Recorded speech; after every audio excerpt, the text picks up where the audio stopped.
Hello friends, welcome to an tutorial में आप सभी का स्वागत है।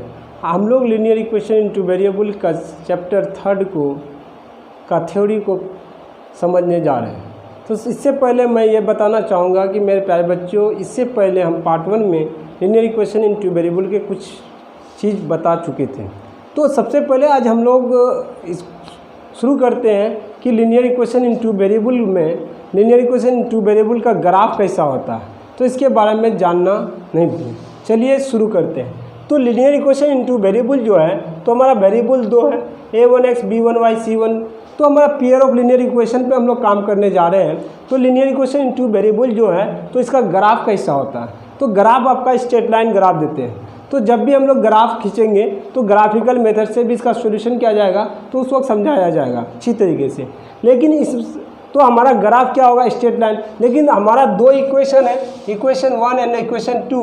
तो अगर इक्वेशन 1 दोनों लाइन होगा, तो अगर जब दोनों स्ट्रेट लाइन देगा मेरे प्यारे बच्चों, तो आप खुद समझ सकते हैं कि हमारा या तो ग्राफ दोनों लाइन या तो कार्टेशियन प्लेन में क्या होगा, या तो इस तरह से होगा, पैरेलल होगा, या ऐसा भी हो सकता है, या क्या होगा, एक लाइन दूसरे लाइन से वो क्या होगा, कोइंसाइड करेगा, यानी उससे हो करके जाएगा। तो इस तरह के लाइन को क्या कहते हैं, कोइंसाइड कहते हैं। तो जब ये तीन कंडीशन होगा, लेकिन हम तो इसका आइडेंटिफिकेशन कैसे करेंगे, तो types of pair of equation जो होते हैं, कंसिस्टेंट होते हैं, डिपेंडेंट, इनकंसिस्टेंट, यानी संगत। कंसिस्टेंट को क्या कहते हैं, संगत। इनकंसिस्टेंट को आश्रित, डिपेंडेंट को आश्रित, और इनकंसिस्टेंट को असंगत कहेंगे। क्या कहेंगे, असंगत। अब समझ गए मेरे प्यारे बच्चों। तो हम लोग आइडेंटिफिकेशन कैसे करेंगे, हम लोग कैसे जज करेंगे कि कौन हमारा कंसिस्टेंट है, कौन हमारा इनकंसिस्टेंट है, कौन हमारा डिपेंडेंट है, किसका ग्राफ पैरेलल होगा, किसका ग्राफ इंटरसेक्ट होगा, किसका ग्राफ आपका कोइंसाइड होगा। इन सारे चीज़ों के बारे में जानकारी कैसे मिलेगा। तो सबसे पहले हम लोग लीनियर इक्वेशन टू वेरिएबल का ग्राफ का इक्वेशन यहाँ दिया गया है। तो इस इक्वेशन के अंदर आपका दो पेयर है, क्योंकि हम लोग pair of linear equation in two variable को सोल्व करते हैं, क्योंकि क्लास 9th में linear equation in one variable का पेयर दिया था, लेकिन हमें यहाँ पेयर पे काम करना है। वहाँ तो पेयर नहीं दिया था, वहाँ सिर्फ linear equation in two variable का इंट्रोडक्शन था। लेकिन यहाँ क्लास 10th के अंदर आपका पेयर ऑफ लीनियर इक्वेशन को सोल्व करेंगे। लेकिन इसको सोल्व करने से पहले कुछ बेसिक को हम लोग को जानना बहुत ही ज़रूरी है, क्योंकि हमारा ऑब्जेक्टिव का दुनिया आ चुका है और हमारा बोर्ड भी ऑब्जेक्टिव पे डिपेंडेंट हो चुका है। तो इसीलिए हमें हर एक चीज़ का नॉलेज लेना बहुत ही अति आवश्यक है। तो मेरे प्यारे बच्चों देख सकते हैं, a1x b1y c1 equal to 0, a2x b2y plus c2 equal to 0। तो हमारा x का कोफिशिएंट इक्वेशन 1 में देखा जाए, x का कोफिशिएंट a1 है, y का कोफिशिएंट b1 है और कांस्टेंट c1 है। x का कोफिशिएंट a2 है इक्वेशन 2 के अंदर, y का कोफिशिएंट b2 है और c2 हमारा कांस्टेंट है।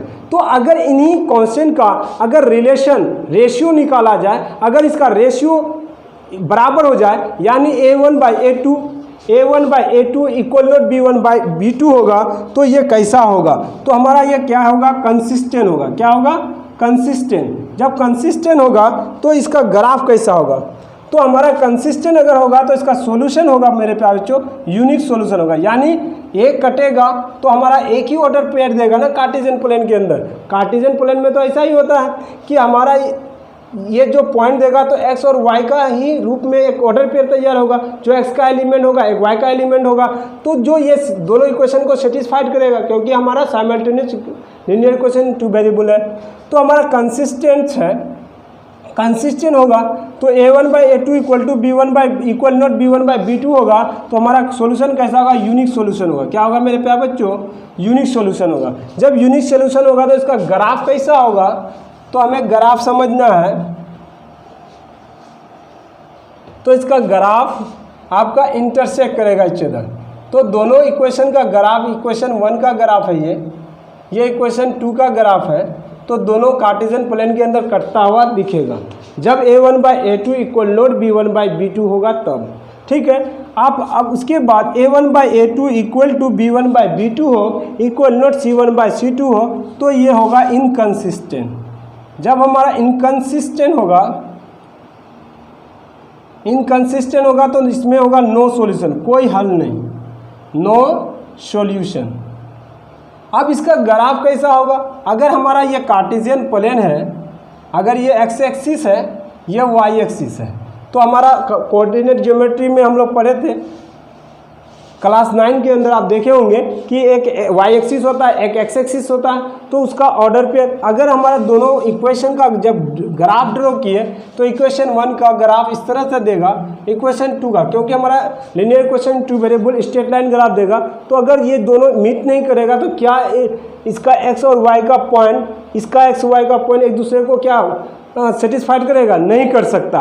तो जब सेटिस्फाइड ही नहीं करेगा तो हम इसको सॉल्यूशन कहेंगे ही नहीं। सॉल्यूशन हम इस दुनिया में इसी को कहेंगे कि जो हमारा दोनों इक्वेशन को सेटिस्फाइड करता है, तभी कर सकते हैं।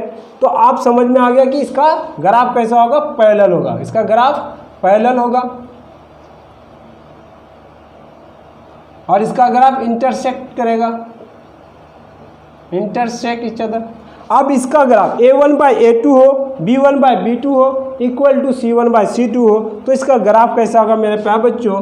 इसका ग्राफ होगा डिपेंड इनफाइनाइटली कोइंसाइड होगा। इसका ग्राफ कैसा होगा?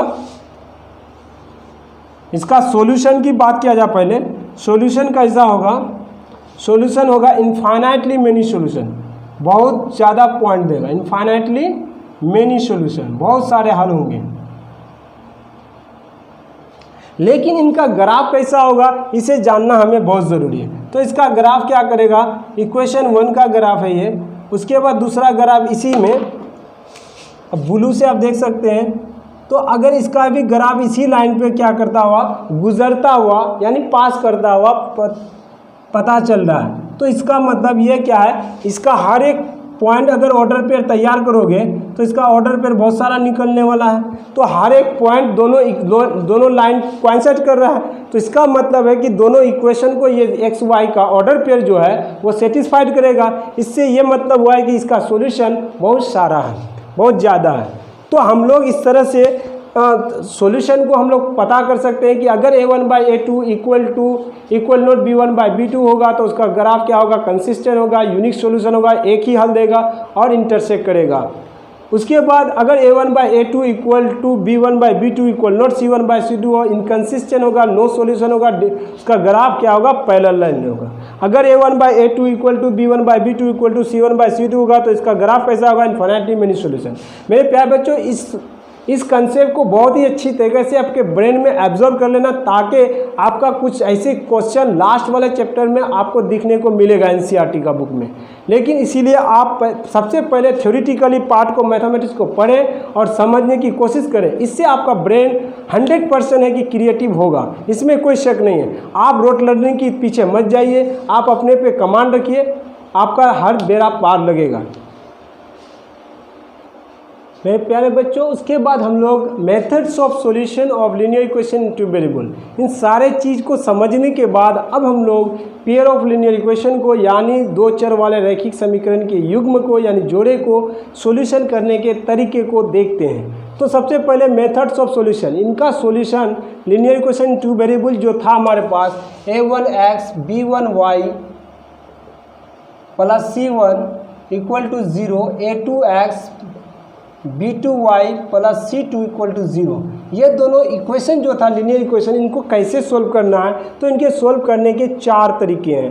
तो एक ग्राफिकल मेथड है, एक अलजेब्रिक मेथड है। लेकिन अलजेब्रिक मेथड के 3 वे हैं, आपका substitution method, cross multiplication method और एलिमिनेशन मेथड। तो हम ग्राफिकल मेथड यानी आलेखीय विधि, यानी ग्राफ से हमें x और y का वैल्यू को लेना है, तो और x और y का वैल्यू को फाइंड करना है। तो हमें फाइंड कैसे करना है? सबसे पहले हमें ऑर्डर पेयर निकालना। क्यों? क्योंकि हर एक इक्वेशन हमारा कैसा ग्राफ देने वाला है?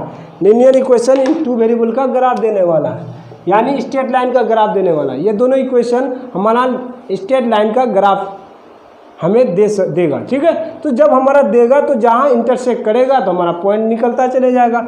तो ये ग्राफिकल मेथड से हम लोग सॉल्व करेंगे नेक्स्ट वीडियो में।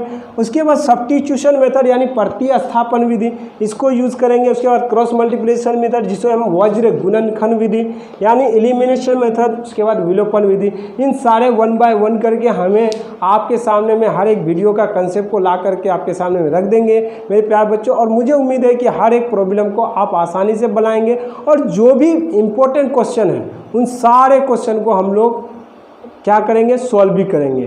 Thank you, have a nice day, see you again, bye bye. और मेरे वीडियो को, मेरे चैनल को सब्सक्राइब करें, शेयर करें, अपने दोस्तों तक जरूर पहुंचाएं। जय हिंद, जय Bharat, stay home, stay safe.